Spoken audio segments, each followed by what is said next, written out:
और अब बात करेंगे हरियाणा की खबरों की। हरियाणा के मुख्यमंत्री नायब सिंह सैनी ने चंडीगढ़ में देखिए प्रेस कॉन्फ्रेंस करके बजट पर अपने विचार रखे। सीएम सैनी ने कहा कि इस बजट में विकसित भारत के स्तंभ गरीब, युवा, महिला और किसानों को केंद्र में रखा गया है। साथ ही बजट में आर्टिफिशियल इंटेलिजेंस, रोबोटिक, बायोटेक और साइबर सिक्योरिटी जैसी तकनीकों के लिए 10,000 करोड़ रुपए का विशेष फंड भी रखा गया है। चंडीगढ़ में मुख्यमंत्री सैनी ने की प्रेस कॉन्फ्रेंस। केंद्रीय बजट की बारीकियों पर की खास चर्चा। बजट ने पेश की आत्मनिर्भर भारत की तस्वीर। विकसित भारत के स्तंभ पर किया गया फोकस। गरीब, युवा, महिला और किसानों का रखा ध्यान। हरियाणा के मुख्यमंत्री नायब सिंह सैनी ने चंडीगढ़ में केंद्रीय बजट की बारीकियों पर चर्चा की। उन्होंने कहा कि केंद्र सरकार का ये बजट आत्मनिर्भर भारत की तस्वीर पेश करता है। साथ ही इस बजट में विकसित भारत के स्तंभ गरीब, युवा, महिला और किसानों को रखा गया है। हरियाणा जैसे अग्रणी राज्य के लिए इसमें अपार अवसर निहित हैं।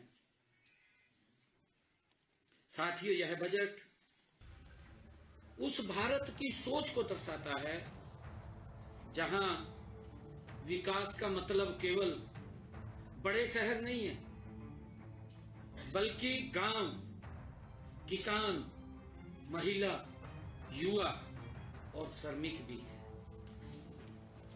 साथियों, जहां अर्थव्यवस्था मजबूत हो लेकिन समाज का अंतिम व्यक्ति भी सुरक्षित और सम्मानित महसूस करे, ये बजट उस दिशा में ये महत्वपूर्ण बजट पेश किया है। साथियों, इस बजट में विकसित भारत के जो स्तंभ हैं, गरीब है, युवा है, महिला है, किसान है, को इसके केंद्र में रखा गया है।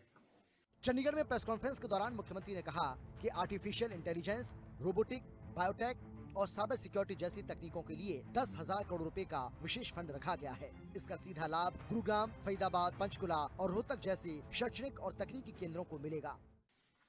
कौशल विकास, रोजगार और भविष्य की तकनीकों के लिए 15,000 करोड़ रुपए से अधिक का प्रावधान वो किया गया है।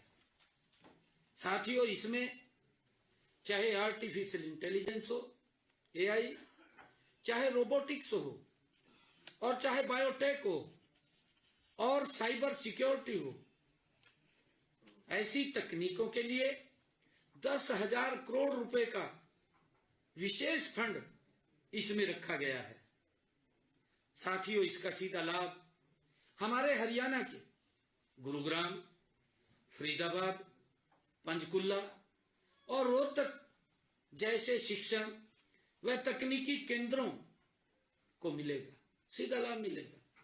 सीएम सैनी ने बताया कि स्टार्टअप और उद्यमिता के लिए भी 7,500 करोड़ रुपए के प्रावधान से हरियाणा का स्टार्टअप इकोसिस्टम और मजबूत होगा। महिला रोजगार, स्वरोजगार और उद्यमिता के लिए लगभग 8,000 करोड़ रुपए का प्रावधान किया गया है।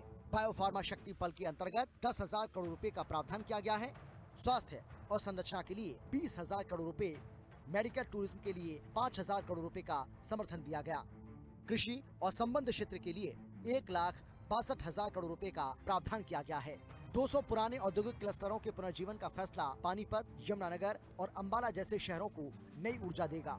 हाई स्पीड रेल, शहरी आर्थिक क्षेत्रों और टीयर 2, टीयर 3 शहरों पर ध्यान देने से रोहतक, हिसार, करनाल, सिरसा और रेवाड़ी जैसे शहरों में रोजगार आधारित शहरीकरण को बढ़ावा मिलेगा। बजट में ग्रीन एनर्जी और बैटरी स्टोरेज पर जोर देने से हरियाणा में सोलर और रिन्यूएबल एनर्जी परियोजनाओं का विस्तार होगा। इसके साथ ही हरियाणा को रेलवे क्षेत्र के लिए 3,566 करोड़ रुपए आवंटित किए गए हैं। हरियाणा के 34 रेलवे स्टेशनों को अमृत भारत स्टेशन योजना के अंतर्गत आधुनिक बनाया जा रहा है। 2026-27 में प्रदेश को केंद्रीय करों से लगभग 20,772 करोड़ रुपए मिलेंगे। ये राशि पिछले साल के संशोधित अनुमान से करीब 5,547 करोड़ रुपए अधिक है। इसी बजट के अंदर हमारे युवाओं के लिए स्टार्टअप, उद्यमिता के लिए भी 7,500 करोड़ रुपया प्रावधान किया गया है। इसमें चाहे महिला रोजगार की बात हो, सब रोजगार की बात हो और उद्यमिता के लिए लगभग 8,000 करोड़ रुपए का प्रावधान इसमें किया गया है, 8,000 करोड़ रुपए का। ये बायोफार्मा शक्ति पहल के अंतर्गत 10,000 करोड़ रुपए का प्रावधान किया गया है। इसमें स्वास्थ्य अवसंरचना के लिए 20,000 करोड़ रुपए, मेडिकल टूरिज्म के लिए 5,000 करोड़ रुपए का प्रावधान इसमें किया गया है। सीएम सैनी ने कहा कि यह बजट भारत को विश्व की तीसरी सबसे बड़ी अर्थव्यवस्था बनाने की दिशा में एक निर्णायक कदम साबित होगा। स्पेशल रिपोर्ट, हिंदी खबर। और इस बुलेटिन में इतना ही। खबरें लगातार जारी हैं, आप बने रहिए हिंदी खबर के साथ। नमस्कार।